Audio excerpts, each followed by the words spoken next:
Bonjour à tous et bienvenue sur Easily Bourse. Nous nous retrouvons aujourd'hui pour notre rendez-vous mensuel et j'en profite pour te souhaiter au passage une très belle année 2024. Comme chaque début de mois, je vais donc te parler des différents arbitrages que j'ai réalisés depuis le début du mois de décembre sur mes différents portefeuilles boursiers que sont le PEA, le PEA PME et le compte titre ordinaire CTO. Je terminerai par mes investissements dans l'immobilier avec les SCPI et le crowdfunding. Juste avant de commencer, si jamais tu n'es pas encore abonné et que tu apprécies mon travail et mes vidéos, alors n'hésite pas, c'est totalement gratuit et c'est le meilleur soutien que tu peux m'apporter. Pour commencer, faisons un petit tour d'horizon de la répartition au sein de mon portefeuille boursier. Avec les achats du mois dernier, il n'y a pas beaucoup de changements dans les proportions. Mon investissement en actions européennes via le PEA et le PEA PME représente 66%, mon investissement en actions américaines 29% via le CTO, mon investissement en ETF 4% via le PEA et le CTO, puis enfin, mon investissement en crypto-monnaie ne représente que 1% du total de mon portefeuille boursier. Avant de rentrer dans le détail concernant les différents mouvements, vous pouvez retrouver en commentaire les différents liens vers les courtiers que j'utilise pour la bourse, les SCPI, mais aussi vers le crowdfunding immobilier. Alors en ce mois de décembre, les marchés mondiaux ont connu une hausse soutenue et même euphorique portée par un optimisme déroutant et bien aidé par des signes encourageants de baisse durable de l'inflation et des taux.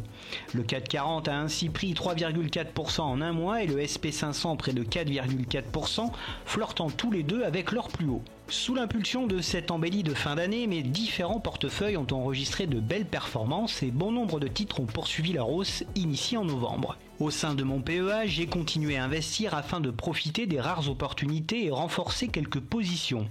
Tout comme novembre, ce mois de décembre a été pour moi synonyme d'achat. Tout d'abord, j'ai profité d'une petite respiration sur le titre Verallia pour me positionner dessus. Verallia est une très belle entreprise sur laquelle je voulais miser depuis un petit bout de temps et je me suis lancé ce mois-ci en initiant une petite ligne de 10 actions à 32,25 €.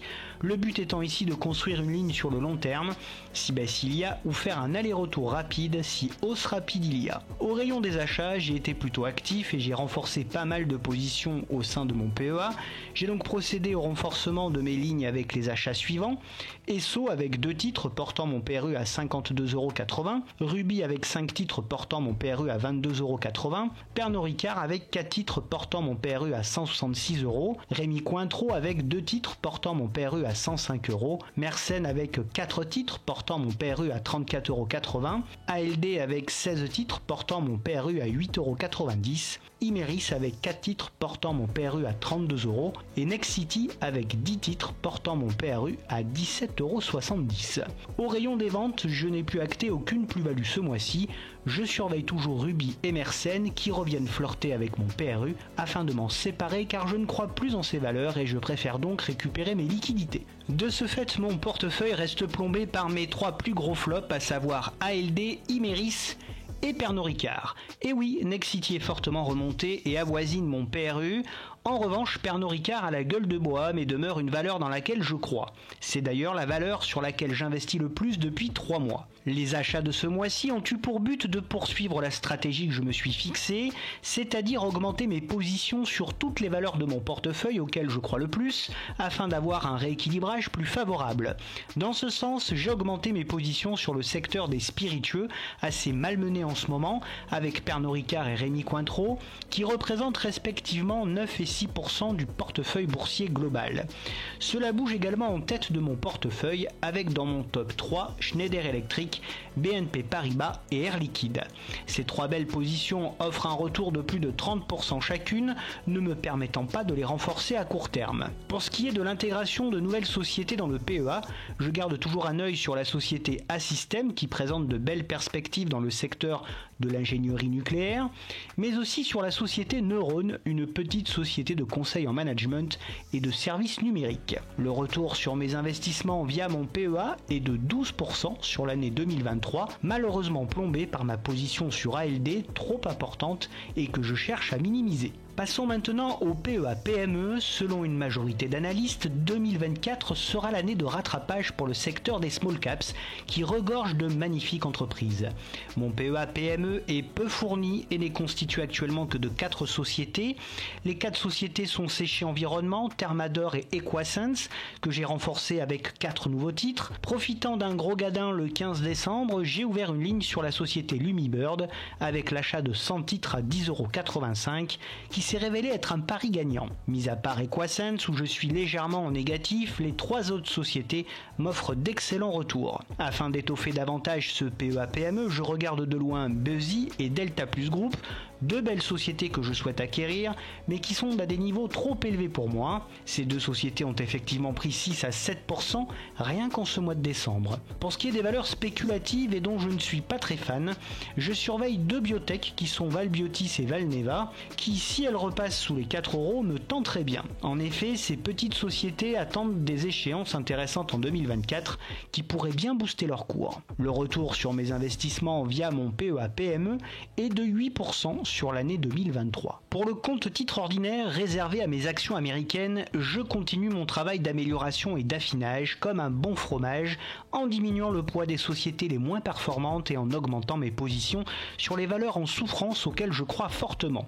En ne perdant pas de vue mes objectifs, j'ai profité d'une brève nouvelle, ou plutôt une rumeur sur le titre Paramount le 8 décembre, qui lui a valu une belle flambée pour solder complètement ma position et même empocher une petite plus-value au passage. Avec les liquidités ainsi récupérées, j'en ai profité pour renforcer les valeurs Cisco et Procter & Gamble qui avaient un peu souffert dernièrement. En parallèle, j'ai poursuivi de façon méthodique et hebdomadaire mes investissements sur chacun des titres présents dans mon portefeuille en modulant favorablement les secteurs de la santé et de la consommation courante qui sont 2 secteurs défensifs et qui ont moins performé que les autres en 2023. Pour ce qui est des objectifs, je reste à l'affût d'éventuelles bonnes affaires avec en ligne de mire des sociétés comme Cameco, une importante société qui produit et vend de l'uranium, Sherwin-Williams Company, une entreprise de production de peinture et de revêtements, Jack Henry & Associates, qui fournit des solutions technologiques et des services de traitement de paiement, Hershey & Co, qui fabrique des confiseries,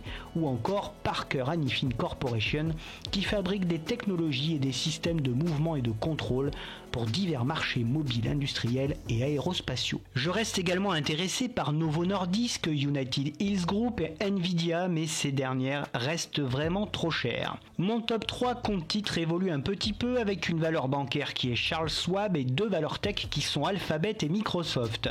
Ces 3 valeurs m'offrent des retours de 25 à 30% chacune.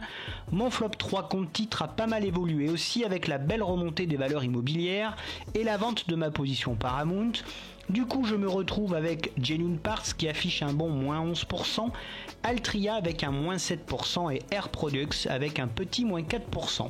Ces 3 valeurs appartiennent à 3 secteurs bien différents, dont les secteurs cycliques de la consommation courante et de la consommation discrétionnaire qui ont souffert en 2023. A noter que la bonne nouvelle du mois fut la remontée du secteur immobilier avec en toile de fond la baisse attendue et annoncée des taux. Le retour sur mes investissements américains via mon compte titre ordinaire est de 17,4% sur l'année 2023. En ce qui concerne maintenant les ETF, je continue l'acquisition en investissement programmé hebdomadaire de l'ETF X-Trackers MSCI Nordic et de l'ETF eShares Digital Security qui ont toujours des résultats conformes à mes attentes.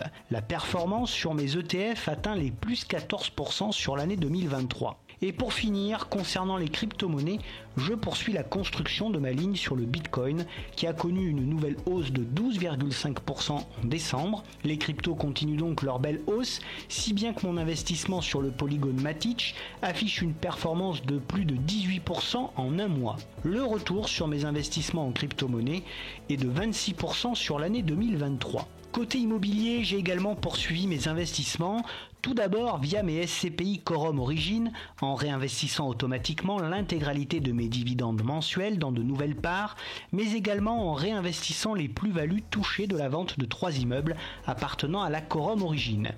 De plus, n'arrivant pas à vendre le dernier appartement qu'il me reste à Montpellier, j'ai donc décidé de le remettre en location à contre-cœur. Une fois tout déduit, charges de copro, impôts et taxes, je devrais pouvoir récupérer un rendement net voisin des 4%. Ces entrées mensuelles supplémentaires seront elles aussi dispatchées entre l'achat de nouvelles parts de SCPI et d'actions. Effet boule de neige oblige. Ce mois-ci, j'ai continué également à investir de façon assidue sur la plateforme La Première Brique, mais également sur la plateforme Club Funding. J'ai ainsi pu sélectionner 3 projets classés A ou B sur La Première Brique, offrant un rendement brut de plus de 12%.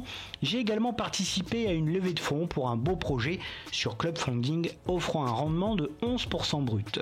En comptant les 2 projets sur Riser, ce n'est pas moins de 23 projets immobiliers qui composent désormais ce portefeuille immobilier diversifié sur 3 plateformes. A noter que les dividendes mensuels ou les remboursements partiels de projets perçus sont eux-mêmes immédiatement réinvestis dans de nouveaux projets. Et pour finir, c'est le moment de l'année où chacun peut exprimer ses attentes concernant le marché boursier en 2024.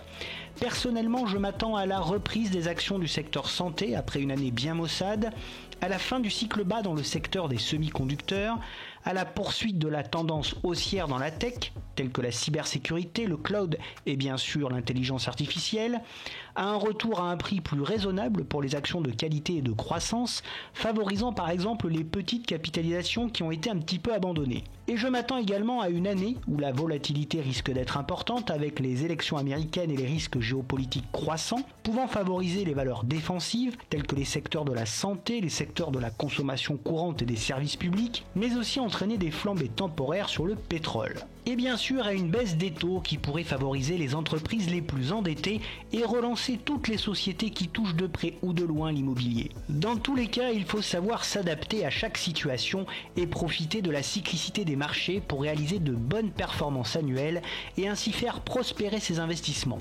Bien entendu, cette vidéo sur mes investissements ne reflète que mon propre avis et n'est sûrement pas un conseil. Je n'encourage personne à investir de cette façon sans avoir fait au préalable ses propres recherches et analyses.